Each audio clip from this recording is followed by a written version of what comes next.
সাবেক প্রধানমন্ত্রী বেগম খালেদা জিয়ার বিদেহী আত্মার জন্য সবার কাছে দোয়া চেয়েছেন তার বড় ছেলে বিএনপির ভারপ্রাপ্ত চেয়ারম্যান তারেক রহমান।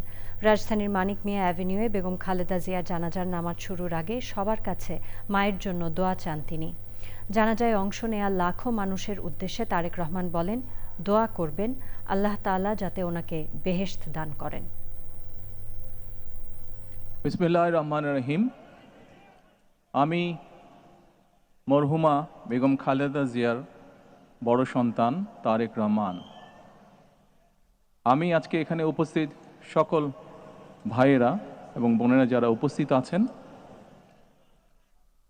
মরহুমা বেগম খালেদা জিয়া জীবিত থাকাকালীন অবস্থায় যদি আপনাদের কারো কাছ থেকে কোনো ঋণ নিয়ে থাকেন, দয়া করে আমার সাথে যোগাযোগ করবেন, আমি সেটি পরিশোধের ব্যবস্থা করব ইনশাআল্লাহ।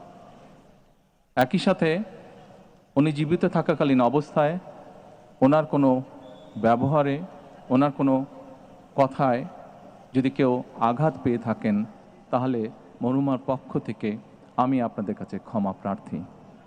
দোয়া করবেন আল্লাহ তাআলা যাতে ওনাকে বেহেশত দান করেন। আসসালামু আলাইকুম।